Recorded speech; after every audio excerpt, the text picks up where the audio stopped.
Hey guys, welcome to Notorious Women Podcast. I'm Lavetta. I'm Miriam. And this is Notorious Women, a comedy podcast about some of history's most notorious women. Yes. Okay, so Lavetta's calling me sexy. Why? Because all I just did was reach my arms up and stretch. Because y'all, I'm tired. She's if we had a picture, it'd be a thirst trap. Okay. That's what we call a thirst trap, girl. Oh, you guys, she's just hitting on me. It's fine. If only. If only. Right. Let's get started, darling. I'm very excited about telling you about my notorious woman this week. Okay. Because I believe I'm first, and I actually think we got it. We messed up the order, or I messed up the order. I think last week I was supposed to go first. Girl, did we mess up the order? I think so. See, they're going to see through our facade of having it together. Whew. I've been telling y'all it's lies. It's all lies. Mm-hmm. Girl, yeah. I just look to you for all things. What's happening? I was editing it and I was like, oh, shoot. I think you messed up. I messed up because I told you I thought you were first. I forgive you. Okay. Does that help? It does. Okay. Hopefully the audience will forgive us. I don't know. Oh, I don't know, girl. Well, let's see. Well, let's get started. This week, I am first. Sure you are. First. Mine. Bro. Okay, girl. Finding Nemo. Okay, so I'm very excited about this week, Miriam. Okay. My notorious woman for this week is Magdalena Solis. Do you know who Magdalena Solis is? I just feel like that triggers a memory, but the honest answer is no. Okay.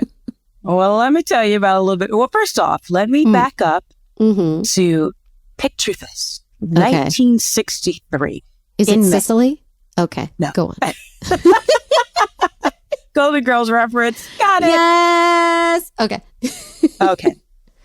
It was a night in May, 1963. Okay. A 14-year-old local resident. You got this. You speak good. Yes.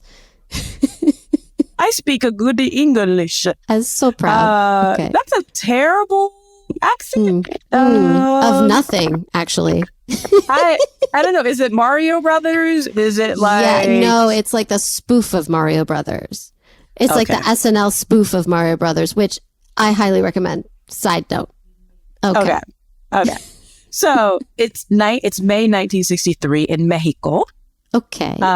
And this 14-year-old boy by the name of Sebastian Guerrero, he's wandering near the cave. So this isn't a very rural part of Mexico, like the basically the country. We call this like the boondocks, right? That's what we call it, part of Mexico.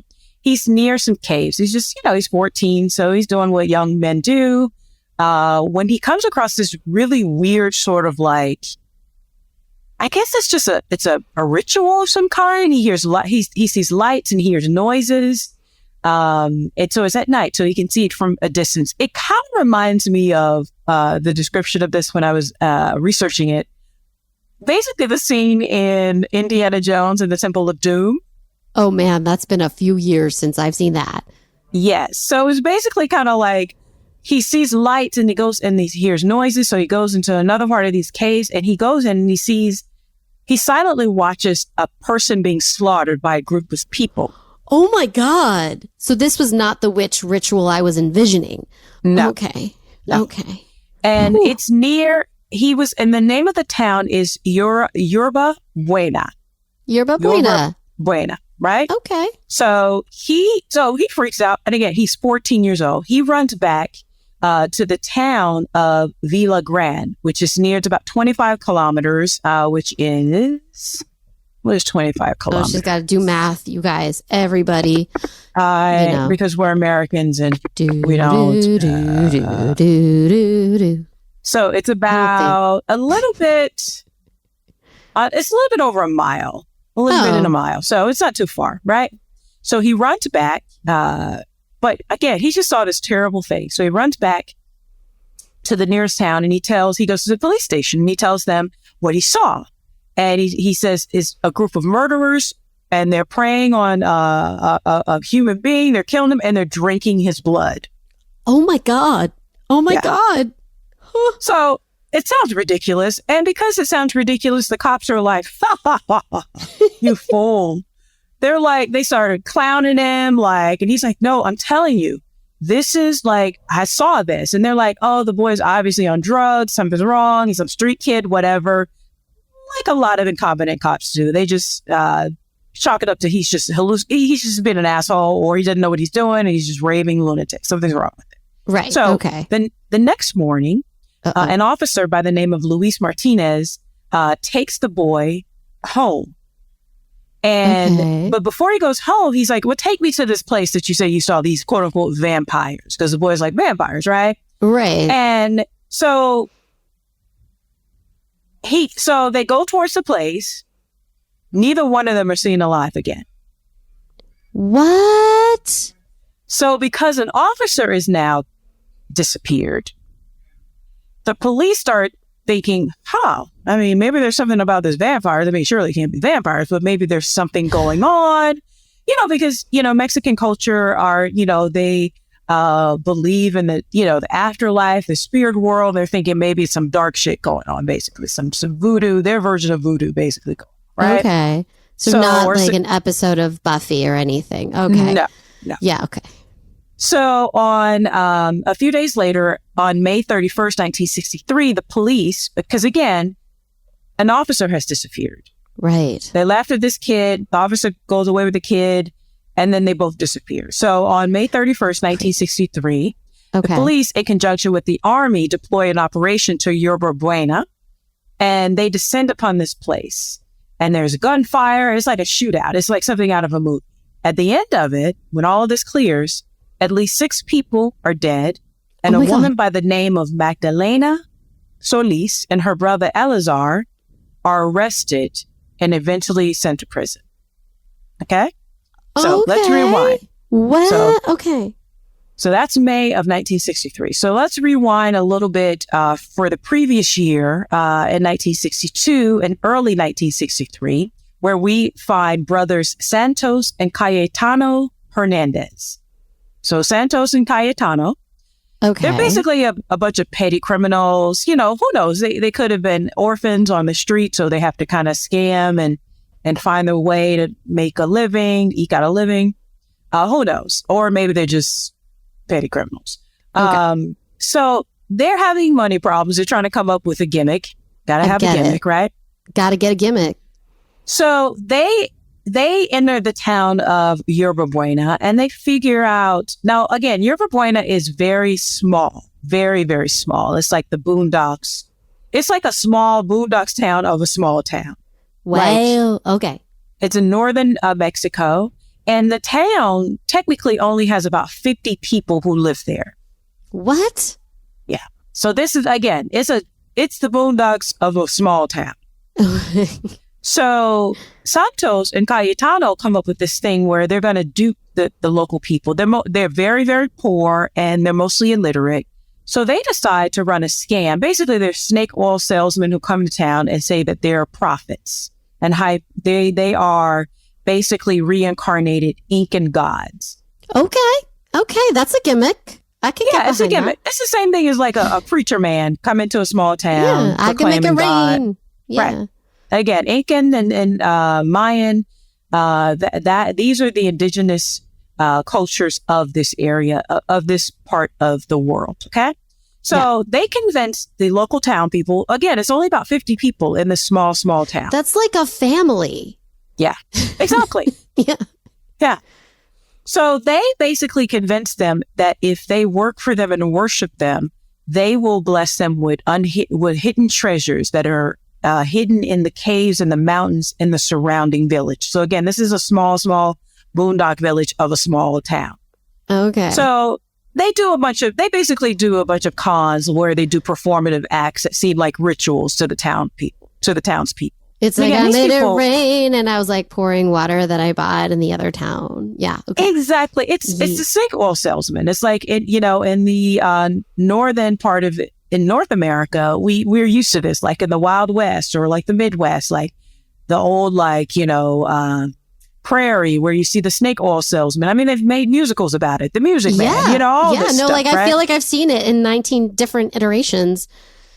Exactly. So they do basically a bunch of sleight of hand tricks to convince the people that they are gods. And again, they say, if you worship us, we will bless you with untold treasures that are buried. We will tell you where to dig for these treasures. Lavetta, we're in the wrong business. This is genius. I'm telling you, if you don't have any contest, you can make a lot of money. You know what I mean? Damn soul. All right. So the people basically fall for this. But in this, and of course, when you're doing this kind of ruse, you have to set up like the non-believers, right? The non-believers must be punished. Oh, yeah. It's a whole thing. So because the believers are like, if you don't, we all have to believe or it won't come true. So you must be punished, right? We have to appease the gods, right? And these are So it worked. It worked like a charm. Okay. Now, what's even more remarkable about this ruse is that this con, basically, is that the Hernandez brothers were barely literate themselves, just marginally more literate than the townspeople, because the more accurate thing would to say that they were from the Aztec. Oh, because, wow. Yes. It would have been more logical. So they didn't even know their own, that's hilarious. Lore. That's hilarious. I always say, if you want to be a perpetual liar, I've run into a few in my life, you've got to get your facts straight first. Sit down, make a list, do some research, and then go off and con everybody. You know what I'm saying? But do you? Because you have to know your audience. And apparently they knew their audience because it still worked. It worked. That's a good point. So they're basically like, we're God, so bring us the small food that you have, the small amount of food that you have, bring it to us. But also they started to demand sexual taxes. Oh, these bastards. From both men and women. Okay. So equal opportunity. Hey. No judgment there. Not there. It's the sex part. It's the sex. Yep. That's the part. Yep. That's the problem. Yeah. That's the problem. And as you can imagine, zip it up, y'all. Zip it up. Come on. Zip it up. Of course. The sex always follows. Always. Right. Especially when cis men are involved. So, now, as you can imagine, some of the town folks are like, whoa. So to get them in the mood, they gave them a little peyote, little drugs. Okay. So they basically started a sex cult and an organized, and they would have organized orgies on the regular. As long as it was organized, See, I would have stopped at the food and money and then skedaddled out of town. But not these guys. Ahead. Not the Hernandez for real. brothers. Go ahead and try to take my food away from me. Go ahead and see what happens. It's not going to be pretty. Of course. So it worked for a while. But after a while, the people are like, especially, they're like, I don't want to do the sex stuff no more. They started they're like, well, where's the gold? Where are the treasures? Yeah, right. When we going to see it? Mm-hmm. So the Hernandez brothers are like, okay, we got to come up. We got to escalate. We got to heighten. Right? Yeah. We got to come up. We got to. Okay. I would have scammed and then left town, but not the Hernandez brothers are like, we don't set up shop here. So they have to escalate. Take the money and the food and off to the next town with 50 people. Come on. Big mistake. So all right. They're like, we got to figure something out. So around this time, they go back into the slightly larger town and they run into Magdalena Solis and her brother, Eleazar, who agreed to join this con team, this scammer team. Okay. So with Magdalena and Eleazar on board, the Hernandez brothers expanded the belief system. Because again, when you're coming up the cult, you got to expand the belief system. Yep. Then they came up with this new trick where they would do a bunch of, basically they just created smoke, like literal smoke, and introduced Magdalena as the reincarnation of a goddess. Of course they did. That feels right. Reminds me of Indiana Jones. I wonder if that's where they got this idea from. You know what? Maybe. Yeah.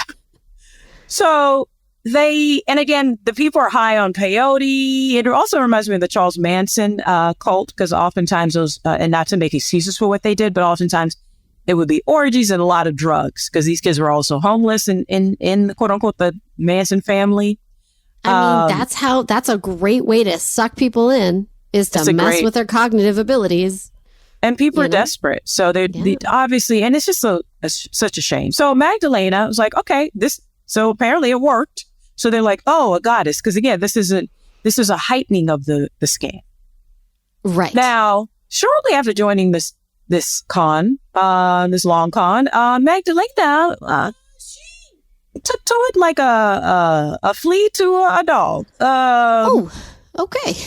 So again, the sexual exploitive tactics, the demanding of food and just bring us and serve us is already here. But Magdalena's like, you know what? I'm gonna need when we like punish the unbelievers, we're gonna need some blood. We're gonna need to drink some blood. We're gonna need to spill some blood. Because the blood is where the power is. Magdalena, girl. Yeah.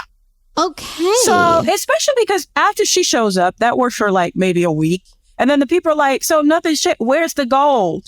Yeah, like I have empty pockets and I'm hungry because you took my food. So. And she's like, unbeliever, you're the reason this is not happening. What shall we do with this non-believer? Oh, I know. Shit. Let's string them up, start to bleed them. Oh my God. And then mix that with chicken blood. Ew. And then we all drink from it while we're high on marijuana and peyote. It's a party. It's a party. Wow. Yes. Lavetta, I would be the first to be strung up in blood, just to be clear. Because, I mean, that would be me. I'd be like, yo, I don't buy this. And she would be like, cool, let's do this. Never say that you don't believe it. Just leave. No. Just skedaddle under the cover of night. Never tell a cult leader that you think they full of shit, because it's not going to go well. Okay. So, thanks for the advice. Yeah. Good. And also, again, with any good cult, originally it was the Hernandez brothers that were the head of it. But when she came aboard, she's like, no, I'm the head priestess. Me and my brother, and then there's my brother, and then it's the Hernandez brothers. And then, you also pluck a few people from the townspeople and give them a little bit of power. Yeah, that's how it's done. That's how it's done. So she started to believe her own bullshit. She really started to believe that she was the reincarnated Aztec goddess Coatlicue. Coatlicue. I believe that's how, I'm sure that's not right, but Coatlicue. I'll buy it. That's fine. That's what she said. So by this time, again, we're back up to where we started at the beginning of the story. We are in May of 1963. Now, from the time that this has Magdalena been going on for years, right? Well, no, actually, the brothers came up with this idea in late 1962. Okay, so not even a year. Okay. Yeah, not even. It's a very, very short time. Okay. After Magdalena gets there, it goes on for about 6 weeks until the young boy sees them in the caves. So they go from just being a sex cult, wanting money, to being a sex bloodthirsty death cult to the non-believers in 6 weeks. Wow. That's how fast it went. Yeah. Okay. Sebastian, the young man in the beginning, he happens upon the ritual. One night. So again, we rewind back. He goes to the police. They laugh at him. Then an officer goes up and then they disappear. So on May 31st, the officers, again with the army, they go into Yerba Buena. There's a shootout. They find tons of marijuana. Yeah. But they also find a bunch of dirty people who are covered in like blood. They also find a couple dead bodies that have been stoned and their hearts had been cut out of their bodies. Oh my God. Ah. But they also find a few dedicated members who exchanged fire with the authorities.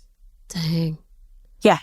And some people gave up. Some people were like, oh, thank God. And some people are like, no, you take me. Liberty or death. Coke or death. Right? Yeah. Yeah. So the people that they did kill, they managed to actually arrest a lot of people. Santos Hernandez was shot by cops while they say resisting arrest, but we know sometimes how cops are. Right. Cayetano, he had already been killed by one of the members. Because remember when I said about like you give a few of the members a little bit of power status? Yeah. Mm-hmm. Well, there was one member by the name of Jesus Rubio who wanted to be part of the inner circle. He didn't know his place, I guess. Well, he kept being strung along by Cayetano, who kept promising him that he would bring them in, and he never did. So that guy, which I think is a very interesting story, that even amongst this insanity, petty grievances led to somebody being killed by another member. Yeah. Within like 2 to 3 months, all this insanity happened. It's like crazy within crazy within crazy. Crazy. And so they arrest Magdalena Solis and her brother. It's probably good. Yeah. And so authorities arrest everybody. Then they start combing the area and investigating. And they do find up the carved bodies of Sebastian Guerrero and Luis Martinez, the officer that had taken them there. Yeah. I'm sad. Near a farm that the Solis, that Magdalena and the Hernandez brothers had basically confiscated in this area. So, wow. And again, when you have a cult, you basically have an army to go out and do your bidding. Yes. Yeah. And the taking out of the heart, they said, was part of an Aztec sacrifice. May or may not be true, but the people don't really know. Again, you're kind of trapped unless, again, you sneak away in the cover of night, which is what I would do because it's not that I'm a coward. I'm a bit of a coward, but I am practical. Yeah, you know what? That's not cowardly. That's intelligence. Yeah. That's just intelligence. It's like knowing your situation and adjusting accordingly. I think that's perfectly fair. Yeah. Authorities also find 6 bodies that have been dismembered. Oh, God. Really? In the vicinity and spread throughout the caves in the vicinity. Okay. Now, the trial was very short, as you can imagine. Yeah. Magdalena and her brother Elazar were sentenced to 50 years in prison for only 2 homicides, that of Guerrero and Martinez. So that of the young boy and the officer. They were not able to confirm their participation in the other 6 murders because what's cult leader 101? Get other people to do the killing. Yep. It's in the first chapter of the book. Get other people to do the killing. So they were sentenced to 50 years. And eventually when all the smoke kind of cleared, some of the cult members, the jury kind of took pity on the cult members because, again, these are very, very poor people. These are poor people among poor people. Yeah. In like a town of 50 people.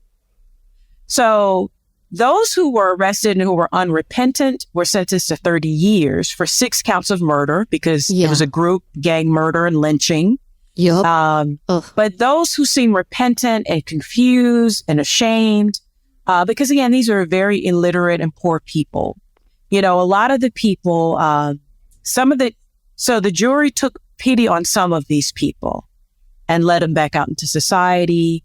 Later on, ex-cult members, they would speak more intimately about the horrors that they encountered over this short period of time. Yeah. And I can't even imagine the mixture of shame. And, also, just to back up a little bit, it's been reported in some of the sources that Magdalena and her brother had an incestuous relationship. Whew. I mean, you know what? After all that she has done and inspired, sure, why not? That feels right. You know? And she herself and Eleazar were extremely poor. She was actually engaged in sex work from a very young age. Some people think that it was her brother who got her into it when she was about 9. Ugh. Because these are very poor people. So it's almost like poor, illiterate people who get a little bit of power and they're like, I'm in charge. So let me also then victimize those that I'm over now. So I think there's a little bit of that psychology that's going on. Because again, Magdalena was not literate either. But she was charismatic. And if she had been forced into sex work at such a young age, she had to grow up really, really fast. And then if she's having, again, this is allegedly that her and her brother may or may not have had an incestuous relationship, because that would explain, and I would imagine probably with the Hernandez brothers, because these are like orphans, urchins, quote unquote, that are forced on the street. We don't know about where their parents were. We don't know, their parents may have died and they're on the street and they're just trying to make it. And again, they find a little bit of like a little power and they're like, they get drunk with it. I mean, it's almost, I don't want y'all to take this the wrong way, almost impressive. Like, don't be crazy and do crazy ass cult things to murder people. But I would just like cry, you know, like they just went there, you know, they went off the deep end. Whew. Like, because it's also like when you grow up like that, it's a dog eat dog world. Yeah. And you're like, I guess I got to eat. I got to eat now. So. Like they went there, like they pulled a heart out. You know what I'm saying? Like, again, like I would just like roll up in a ball and cry, I think, and like just be sad. But wow. I mean, I would imagine you have to have a little bit of mental illness going on there, you know? I would say more than a little. Yeah. Yeah. So, I mean, that is the story of Magdalena Solis. I told you I had a doozy. You did. My life. Yes. Yes. Oh, my Lord. So, okay. That is watch my notorious woman. Tonight. All right. So, thanks a lot for those nightmares. Appreciate it. You're welcome. Oh, thank you. So who's your notorious woman this week? Okay, so my notorious woman this week is a little known woman named E. Jean Carroll. Does that sound familiar to you? Because it might. She's been in the news lately. No, it does sound vaguely familiar. Okay, then we're going to go on this journey together. Here we go. Okay. So Elizabeth Jean Carroll was born in 1943 in Detroit, Michigan. They called her Jeannie. Okay. Her father was an inventor. Her mother was a politician in Allen County, Indiana. So she was the oldest of 4 kids, and she was raised in Fort Wayne, Indiana. She went to Indiana University. She was a Pi Beta Phi, which I think is like a cool sorority, which means something that I don't know. But that's all I have to say about that. And she was a cheerleader. She was crowned Miss Indiana University in 1963. And in 1964, as a representative of the university, she won the Miss Cheerleader USA title. She also appeared on do you remember this show, like the show To Tell the Truth in 1965? And my research of other, Hedda Hopper. Oh, yes. Yeah. Okay. So. Yeah, I know that show is what I'm saying. Yes. So she lived in Montana with her first husband, Steve Byers. But I don't really know when they got married, but they divorced in 1984. And then her second marriage was to John Johnson, an anchorman and artist, and they divorced in 1990. She married an anchorman?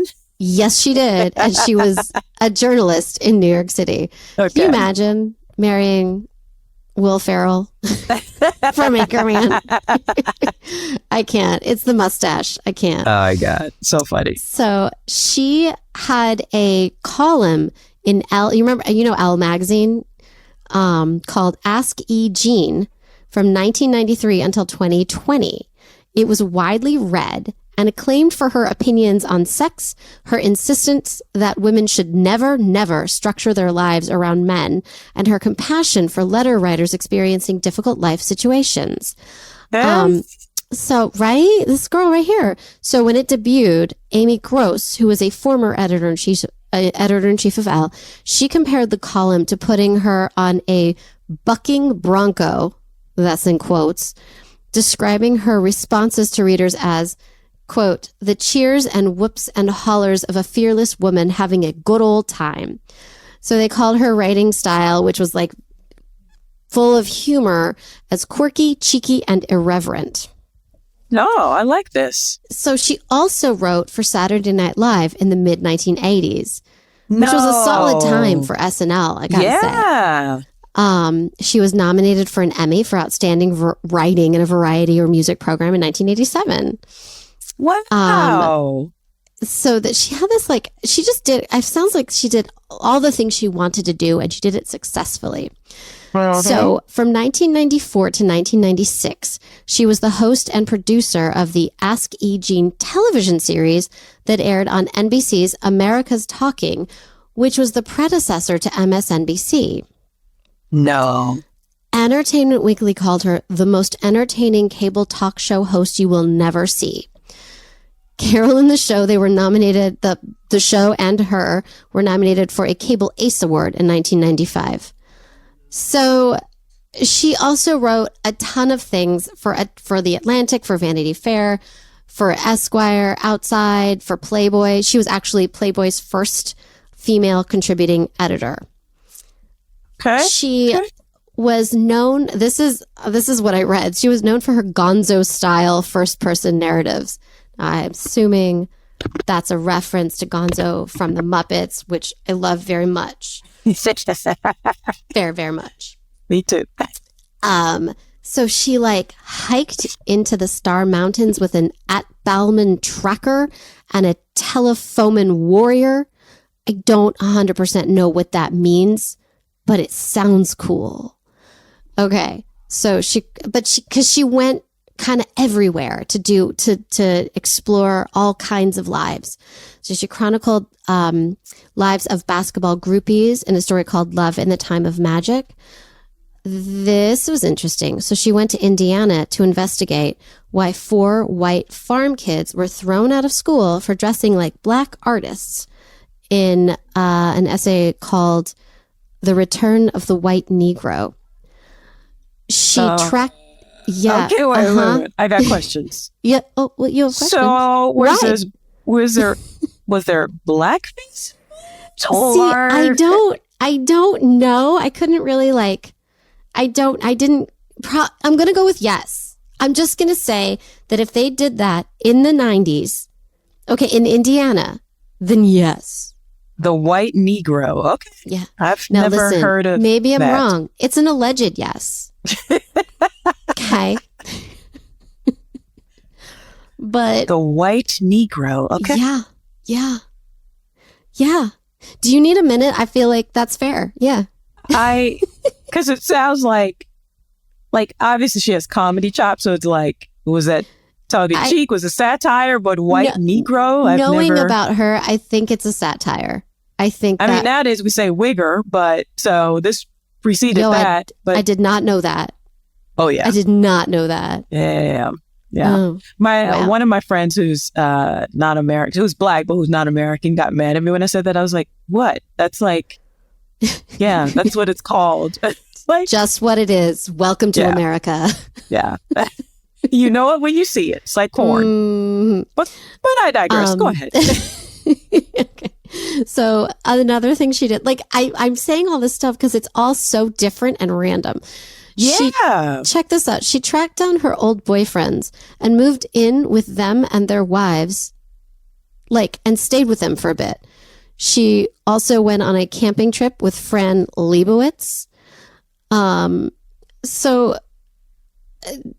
Bill Tonelli, so her Esquire and Rolling Stone editor, said in a 1999 interview that all of her stories were, quote, pretty much the same thing, which is What is this person like when he or she is in a room with E. Jean? She's institutionally incapable of being uninteresting. Now, I like to think of myself in that way too, but I think I'm the only one who likes to think of myself as that way too. Which, at least there's one, right? Buddy, it's all so random. Like, wow. Yeah, right? Like, where are we going with this? Okay. So she's also written a lot of works that have been included in nonfiction anthologies. She's won several awards for them. I'm not going to go like into detail. It's cool. You can look it up. In 1993, she wrote a biography of Hunter S. Thompson called Hunter, The Strange and Savage Life of Hunter S. Thompson. In 2002, Who's do you know Hunter Thompson? Okay, well, you know what? It's totally possible I'm mixing him up with someone. But I think he was one of the on the road guys, not Jack Kerouac, but I think he explored with freedom. I don't know. You know what? He's a man. Is he like a white man that's like, oh, let me go out and see the wild world of non-whiteness? Is he that? Because I have like white privilege, I can act like the world is my oyster because it is. One of those guys, but I think he was a good guy. I think he did a lot of drugs. I'm making things up, lying to you. No idea. Look him up. All right. He's a man, so we don't care. Listen, she wrote a book all about him. So go find the book. Right. She's cool. I support her. So in 2002, this is awesome. She co-founded greatboyfriends.com with her sister, Candy Carroll. So on the site, women recommended their ex-boyfriends to each other. Did you know about this? No. Okay.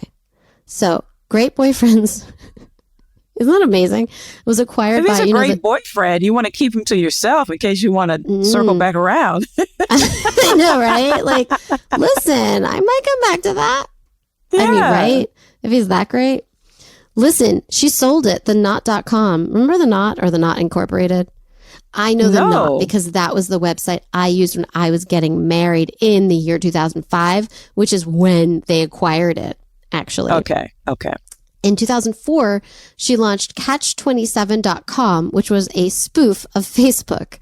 So on the site, and I feel like I remember this, people would put their profiles on trading cards and bought, sold, and traded each other. Mm-hmm. Oh, and I looked at that Hunter guy. They said gonzo journalism. So basically, it's like what Nellie Bly did back in the day, like with serious journalism, like going undercover and being embedded with people. Gonzo journalism is like being embedded with like Hell's Angels or like this kind of thing. So it's like, that's why it seems so random. It's like going underground.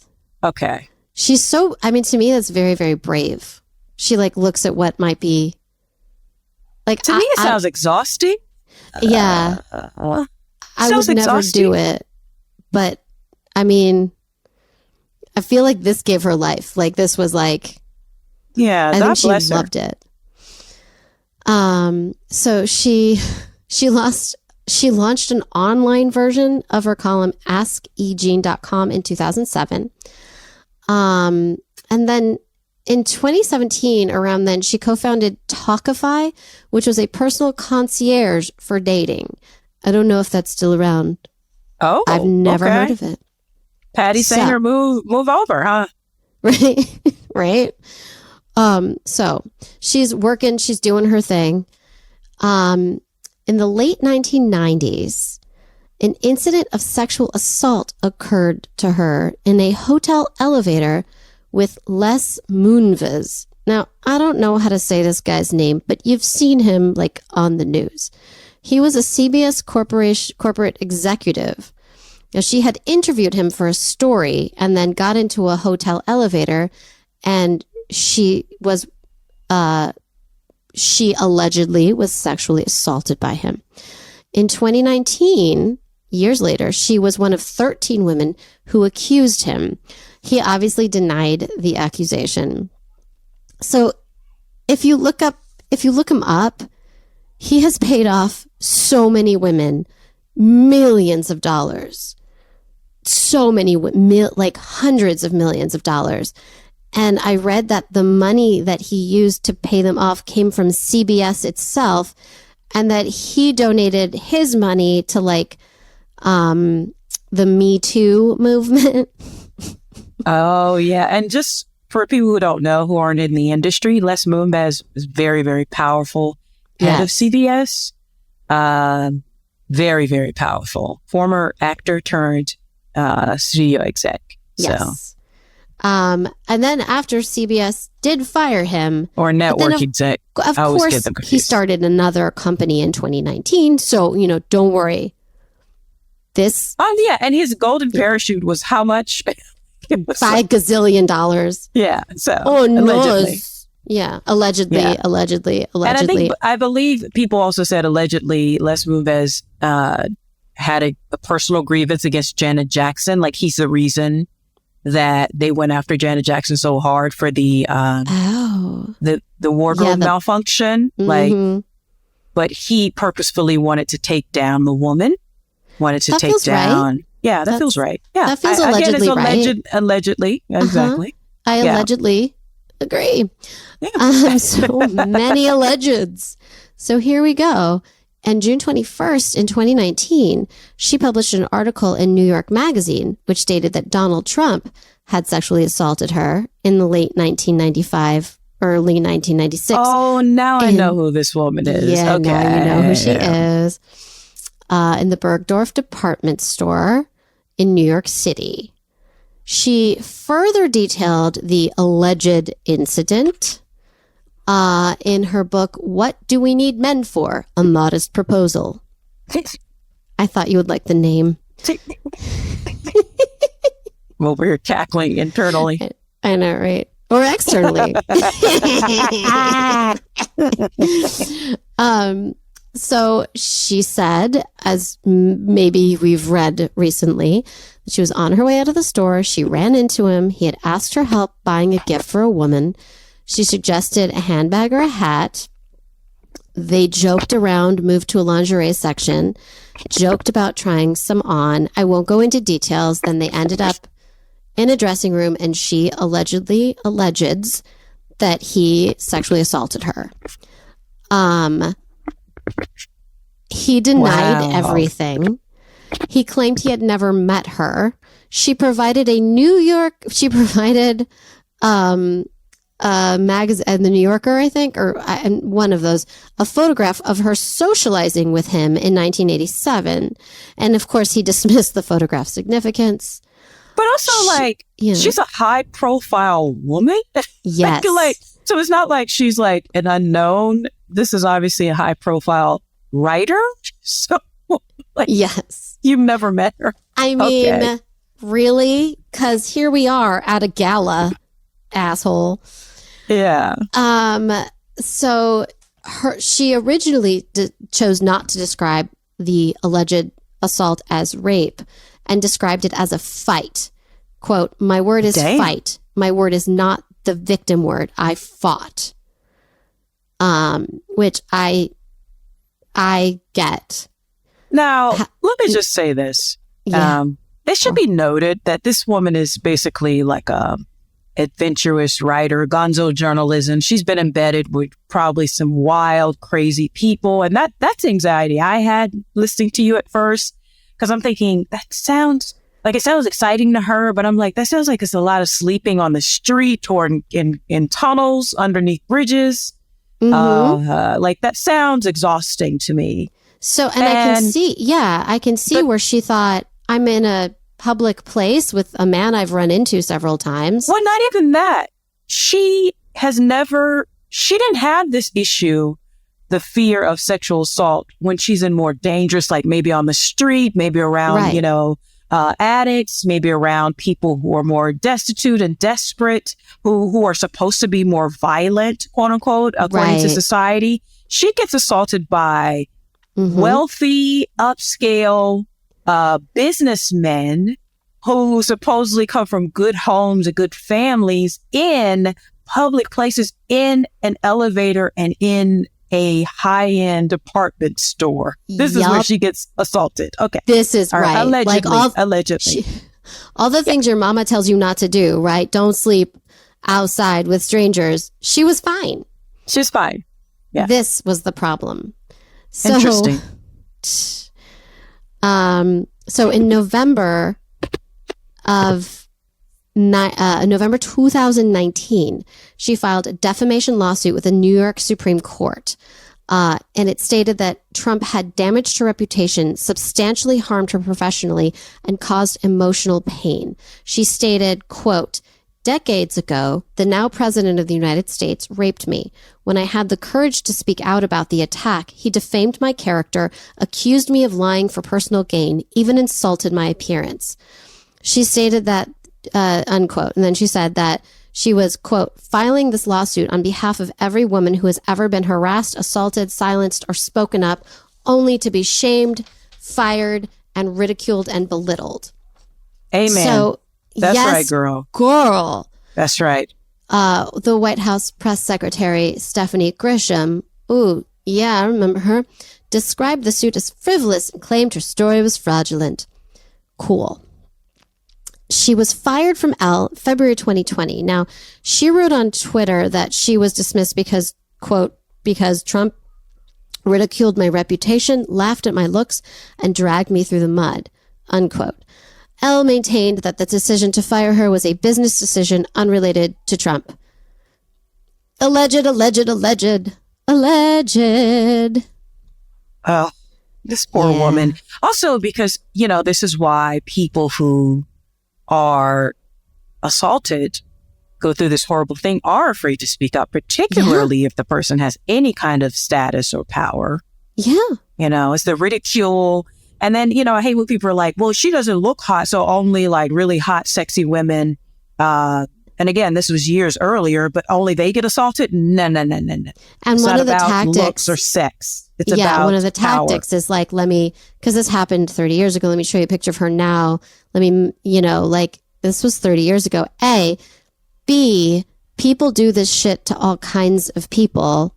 Yep. This is exactly what you said about power. Like we need, like that narrative has to get back into the zeitgeist. Yeah, it's men who are like, let me show you, you just a piece of ass. Right. Like, you're just a piece of ass. What do you care? Like, let me get my jollies off. Like, what did he say? And that it could be any woman. That's the tragedy of it. It's happened to you. Yeah, grab him by the pussy. Is that what? He. But people don't understand the nature of sexual assault by victimizers. Like, it's not about the individual woman. It's not about how hot she is or how hot she's not. It's about the woman that, whatever woman's there. Like, it's not. Yeah. It's like, and that's the tragedy of it, because it happens to the woman and it's personal to her, or the person that it happens to, but to the abuser, it's like, you could be anybody. You just happen to be there. And I will say, I'll take a moment. So you guys listen to this latest episode. It's not the latest episode because it comes out, but like a recent episode of This American Life. She is interviewing another woman about, like, they both have allegations against Donald Trump, and they talk about, it's really fascinating. And one woman talks about how she feels like he's bored. Like, I can't, it's bizarre, but the point, those two women are hashtag goals in terms of like such strong, powerful, funny, amazing, who have been through the ringer and are still strong, powerful, funny, interesting. It's really, exactly. I like that was my inspiration. I listened to it and I went, we got to talk about her. Oh, because I love that. She's so high in the news right now that I was like, let's talk about who she is and what she's done and how she's a badass. Not just for this, but just like her whole life. I didn't realize she was so accomplished. I didn't either. I didn't know who she was or how, she came sort of about. Okay, so the trial was up and down. They were lots of things happened. We finally, I'm going to cut to the chase, because he was trying to hide that, well, I was once president, so you can't sue me now. But then they were like, yeah, she can though. So November 24th, 2022, she sued him for battery in New York under the Adult Survivors Act, which was a law that was passed the previous May that briefly allows sexual assault victims to file civil suits regardless of expired statutes of limitations. So she made a renewed claim of defamation, citing statements Trump made in October. In February 2023, the trial was scheduled for April 25th, basically like 4 minutes ago, right? On May 9th, 2023, a jury of 6 men and 3 women found Trump liable for sexual assault, battery, and defamation. On the issue of rape, the jury found that Carroll had not proved by a preponderance of evidence. That is a law thing. That's a law thing.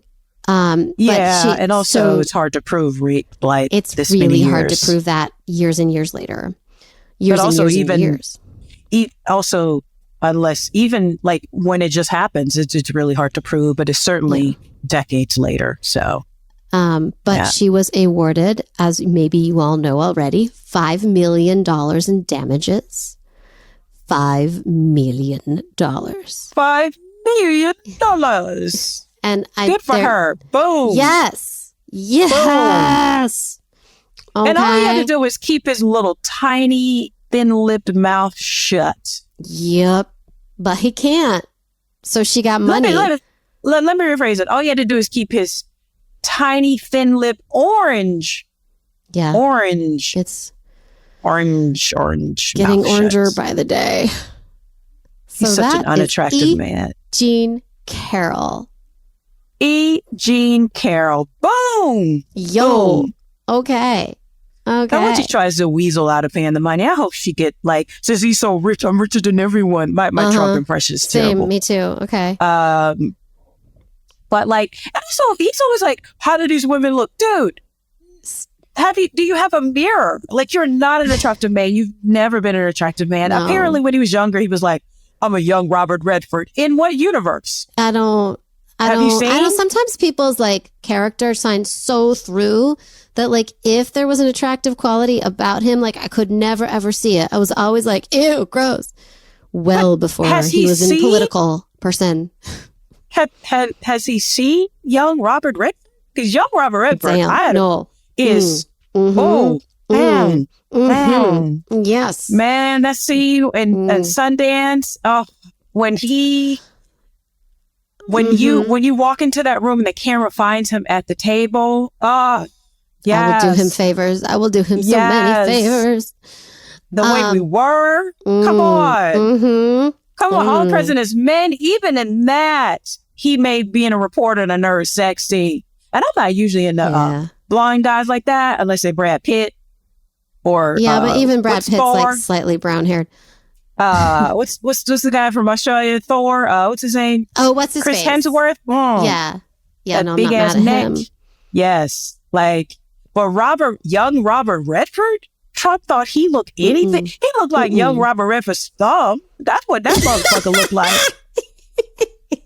He don't look nothing like a young Robert Redford. Because young Robert Redford was fine. I remember being a teenager and seeing, I don't remember which one, but I was like, oh my God, who's that?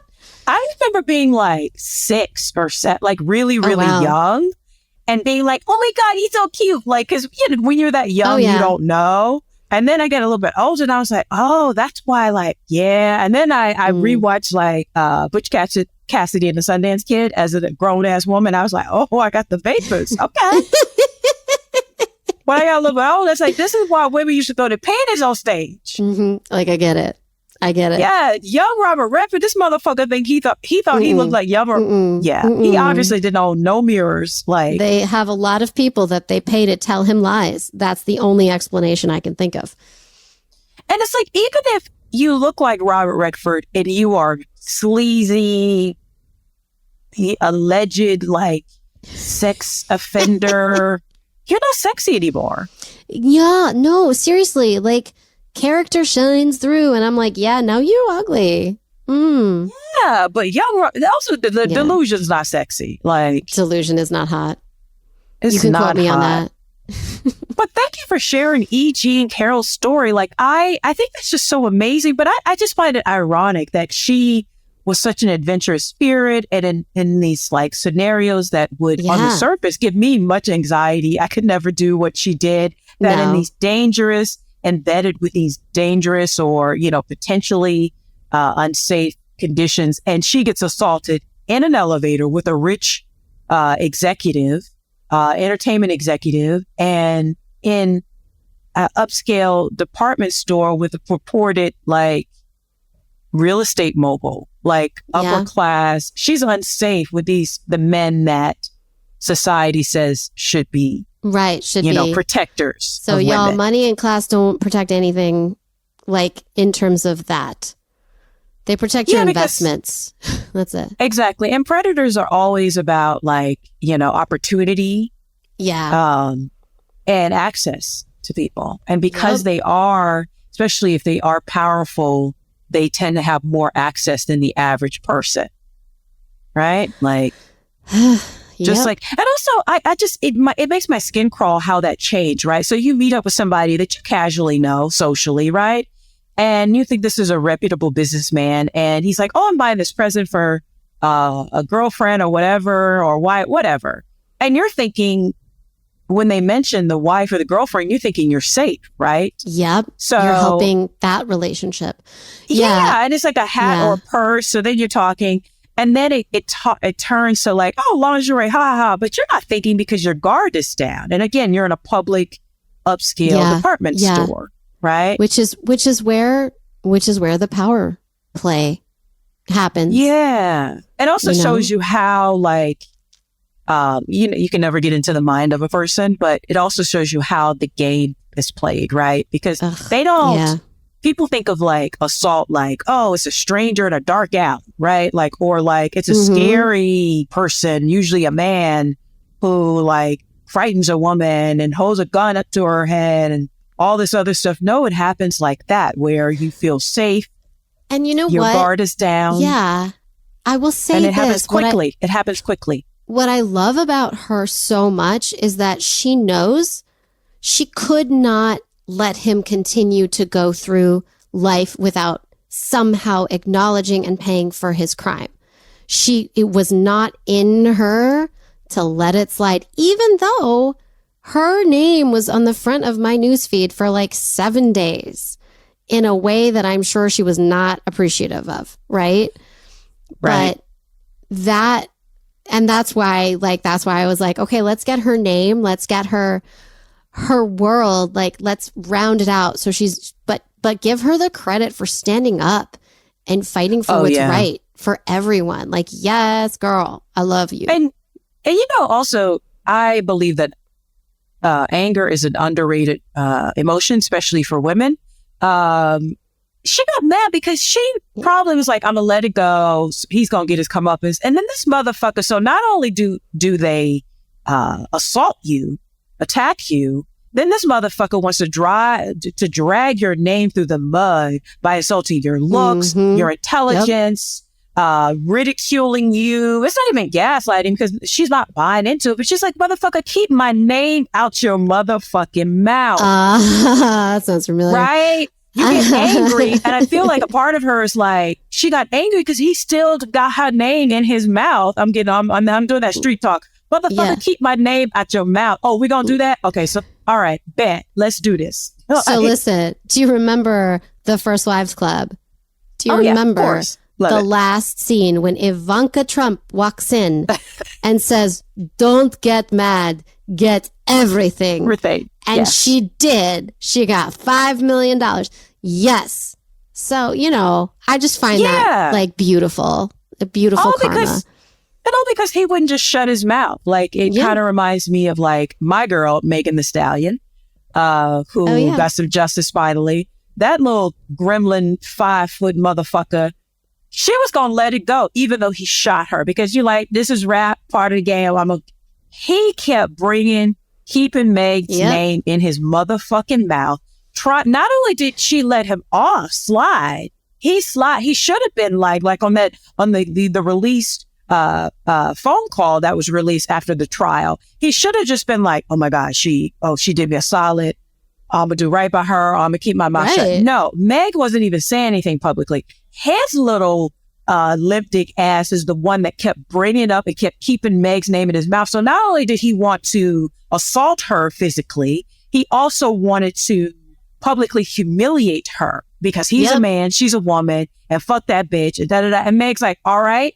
So she's like, I'm going to report you. And then it's the district attorney is like, oh, this motherfucker he went online bragging about it, because it's not enough for them to assault you. They have to brag about it and get dapped up from other equally abusive animals. And I said animal because men who or people who assault people who are physically weaker than them and then try and brag about it. And also he got a little, like Meg said in her rap, a punk ass bitch with a punk ass gun. Right? Yeah. He shoots a woman who's walking away from him. Yep. She was going to let it go, but he kept her name in his motherfucking mouth. And I was like, all right, bet. And now he has been convicted guilty on all 3 counts, and his ass is going to jail. This could have been avoided if he had just sat there, ate his motherfucking rice, and kept her name out of his motherfucking mouth. I'm sorry, I'm preaching, but I'm pissed. Okay. Yeah. Anger, ladies, or fans, anger, don't ever let people make you ashamed or try and embarrass you about being angry. Sometimes you need to get angry to fight back, because these motherfuckers, because what abusers love to do is to keep abusing. And things that they don't understand. Well, you know one thing they understand? Not having freedom. Not being alive. Yeah. Because you know me, I'm all about kick a motherfucker down the steps. Like, I'm all about sometimes Dolores Claiborne is one of my favorite movies of all time. Sometimes a motherfucker need to fall in the well. I'm just saying, sometimes he need to fall in the well. Listen, I allegedly agree with that statement you just made. It's alleged, but I agree. Allegedly. I mean, sometimes your leg just flips out and the motherfucker's on the ground. What are you going to do? I mean, too late. Sometimes you drink too much beer and you fall in the well. Sometimes you fall on a knife. Y'all, accidents sometimes happen. you fall on it over and over and over again. I mean, it happens. I know people are like, Lavetta is crazy. Listen, I am a sweetheart. No, I just she's want to the make that nicest clear. person, but don't piss her off. But when people abuse you, and it's not enough for them to abuse you and assault you, but then they have to humiliate you on top of the humiliation from being assaulted. Yep. I have no pity for these motherfuckers. See, this is why I shouldn't be in charge, because if I was a monarch, everybody got to die. Burn them all. Yeah, no. There'd be no justice system. 3 to 5 years, let's cut off some balls. I mean, people On that note, should we end this? Miriam's like, Lavetta, we're trying to get more subscribers, not get rid of them. But I just get passionate because these guys... I'm not disagreeing. It's just the audacity. People have just pure audacity. I know, girl. To abuse you. People have no shame. Yeah. Some people have no shame. So sometimes you gotta do what you gotta do. All right, we should probably go. Her. I mean, I love this episode because we had one lady who was raping and murdering and pulling out hearts, and then another lady who stood up to an abuser. That's what this you is get a good here. One. Solid, yes. Notorious women. Sometimes the women are horrific, like Magdalena, and sometimes they're heroic, like E.G. and Carroll. So that's right. On that note, I guess we will wrap it up. Please come back, even though I went on a rant. No, please. I got wound up. Listen. No one loves your rants more than me. So she's like, and I'm seeing people wonder why I'm single still. Oh no, it's fine. She's beautiful, you guys. She's beautiful. Okay. No, I know you can't see her on our Instagram, but I have high standards because if a man is like, but Tory Lanez, no, we're not doing this plan. Nope. So, and I wrapped it up another episode of Notorious Women Podcast. Guys, remember to follow us on all the things. Please give us a 5-star review on Apple. It really helps. Or like and subscribe us on your podcatcher of choice, whether that be iHeartRadio, Spotify, Stitcher, Apple Podcasts, what have you, wherever you find us.